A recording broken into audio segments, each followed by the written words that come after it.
Assalamualaikum warahmatullahi wabarakatuh. Jumpa lagi di channel Dr. IT Betfam, channel yang konsisten membahas tentang rawatan murai batu lomba dan penangkaran dunia burung. Terima kasih teman-teman yang sudah pada hadir. Yang belum subscribe silahkan di subscribe terlebih dahulu. Untuk tema kali ini yang ingin kita angkat adalah tentang hal sepele tapi berdampak fatal pada burung murai batu. Jadi nanti ada hal-hal sepele yang biasa kita lakukan terutama oleh pemain, murai batu yang baru ya, ini sangat beresiko sekali.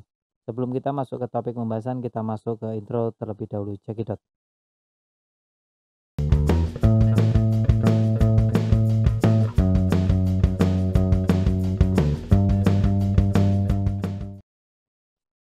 Nah, teman-teman, temanya simpel ya, hal sepele tapi fatal, bisa merusak burung murai batu kita yang sudah kita rawat sehariannya. Pagi sudah coba kita jemur setiap hari, tidak lupa juga membersihkan karpet dari kotoran-kotoran. Nah, itu untuk perawatan harian burung murai batu. Selain jemur, pembersihan karpet, tentu juga ada pergantian air minum dan pemberian extra fooding seperti jangkrik, kroto, cacing, ulet, dan lain sebagainya. Itu untuk perawatan rutin harian ketika kita ingin melombakan burung murai batu ya. Untuk murai batu kontes pasti ada rawatan harian dan itu biasanya beda burung, beda rawatan karena juga setiap burung memiliki karakter yang berbeda. Akan tetapi di sini saya ingin membahas mengenai hal-hal sepele yang bisa merusak burung murai batu kita, burung sebagus apapun itu tentu akan rusak ketika kita melakukan hal-hal sepele ini. Jadi perlu dipahami teman-teman ya, untuk murai batunya dijaga baik-baik, jangan sampai murai batu kita itu sampai rusak ya dengan gara-gara hal sepele. Itu sangat tidak masuk akal sekali ya untuk teman-teman.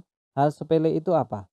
Hal sepele itu harusnya burung murai batu kita ketika di rumah itu dikondisikan, diistirahatkan. Nah, ini ada hal sepele yang mana seharusnya burung murai batu kita ketika di rumah itu istirahat, dia malah kerja keras. Contohnya, hal sepele itu adalah burung murai batu kita dipancing-pancing. Nah, ini bisa berdampak buruk pada kelangsungan burung murai batu lomba.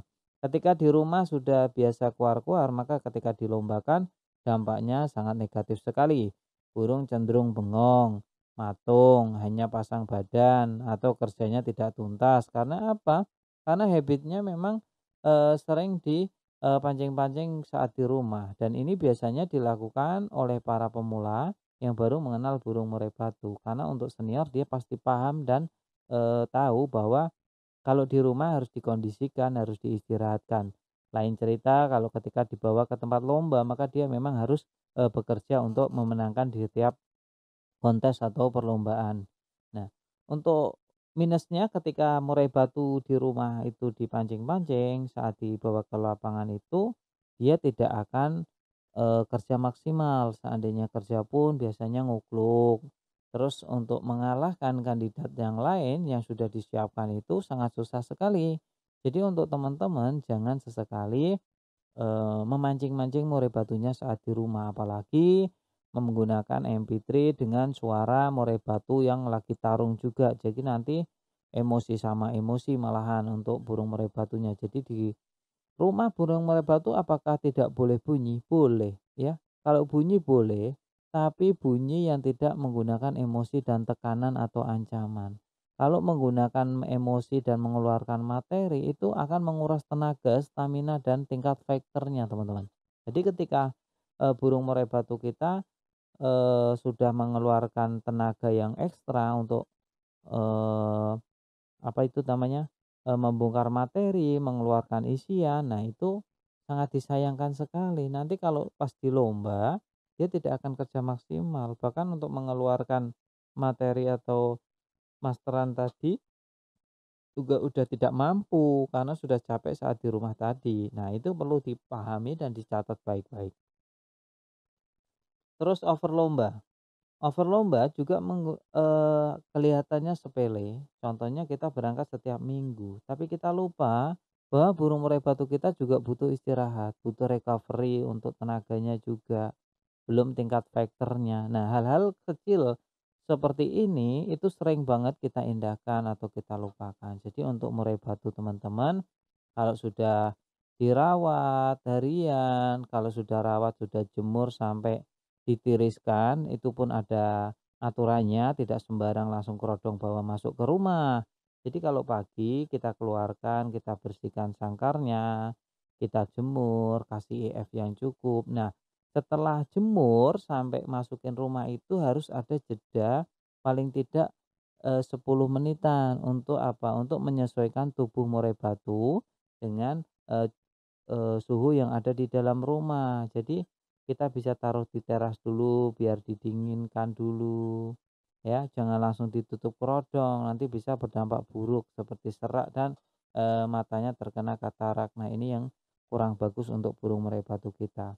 Waktu, apa sih, penjemuran, pastikan karpet juga harus bersih ya.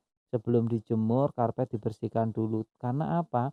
Kotorannya itu kalau terkena, sinar matahari, kena panas, takutnya akan memuai. Nah, memuainya gasnya ini bisa berdampak serak pada burung murai batu kita, pada kesehatannya. Jadi tidak heran ketika burung yang tadinya dia baik-baik saja dan tidak ada masalah, tapi tiba-tiba suaranya serak ya. Apalagi sudah perawatan yang jemur ekstrim dengan jemur kerodong plus karpet yang ada di dalam sangkar tidak dibersihkan untuk kotorannya. Wah, ini sama saja ya mempercepat merusak murai batu. Nah, itu yang perlu dicatat dan dipahami oleh teman-teman semuanya ya. Untuk murai batu memang tidak boleh sembarangan dalam merawat murai batunya. Dipancing-pancing juga tidak boleh ya. Apalagi kalau mendekati hari lomba, contoh hari lombanya hari Minggu, biasanya hari Kamis atau Jumat Sabtunya itu kita naikkan 2 hari ya. Jadi tekanannya itu akan semakin kuat. Jadi burung murai batu ketika buka kerodong lihat burung lain langsung bongkar-bongkar materi, langsung kerja dengan durasi lama. Lain cerita ketika di rumah saja sudah dipancing-pancing, ketika dilombakan buka kerodong ya paling bengong, tengok kanan, tengok kiri, pasang badan, mentok-mentoknya ngupluk. Nah, ini kelihatannya sepele, tapi untuk murai batu yang over lomba, terus, sering dipancing-pancing, wah ini berdampak buruk ya untuk murai batu yang orientasinya memang untuk kontes atau orientasinya untuk lomba. Biasanya ya pagi-pagi sudah disiapkan, dibersihkan, dikerodong, itu semua yang sudah kita bahas tadi di awal, ada aturan mainnya, tidak boleh sembarangan ya, kalau sembarangan ya nanti burungnya juga akan sembarangan, hasilnya tidak akan maksimal. Dan perlu dicatat juga untuk saya tambahin teman-teman, ini sering banget saya info ke teman-teman yang lain, untuk murai batu jangan dilombakan setiap minggu meskipun itu dewasa. Murai batu cukup diistirahatkan, berangkatnya cukup sebulan sekali saja teman-teman.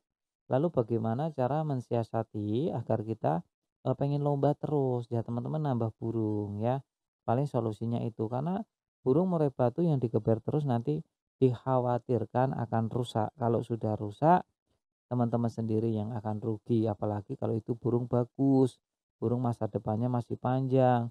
Sangat sayang sekali kalau harus dirusak tiba-tiba ya dengan hal-hal yang kurang bagus atau sepele tadi. Kiranya cukup ya kita masuk ke Perlu penutup dicatat ya teman-teman untuk sebelum teman-teman kita yang belum subscribe mengakhiri ditunggu ya video ini, subscribe-nya. bahwa video ini sebenarnya ditujukan untuk mereka agar lebih waspada untuk menjaga murai batunya. Tapi kembali lagi ke teman-teman semuanya, mau dijalankan silakan, enggak juga enggak apa-apa. Yang jelas saya cuma berpesan murai batunya dijaga baik-baik, jangan sampai rusak ya. Dan perlu dicatat juga setiap murai memang memiliki karakter yang berbeda-beda.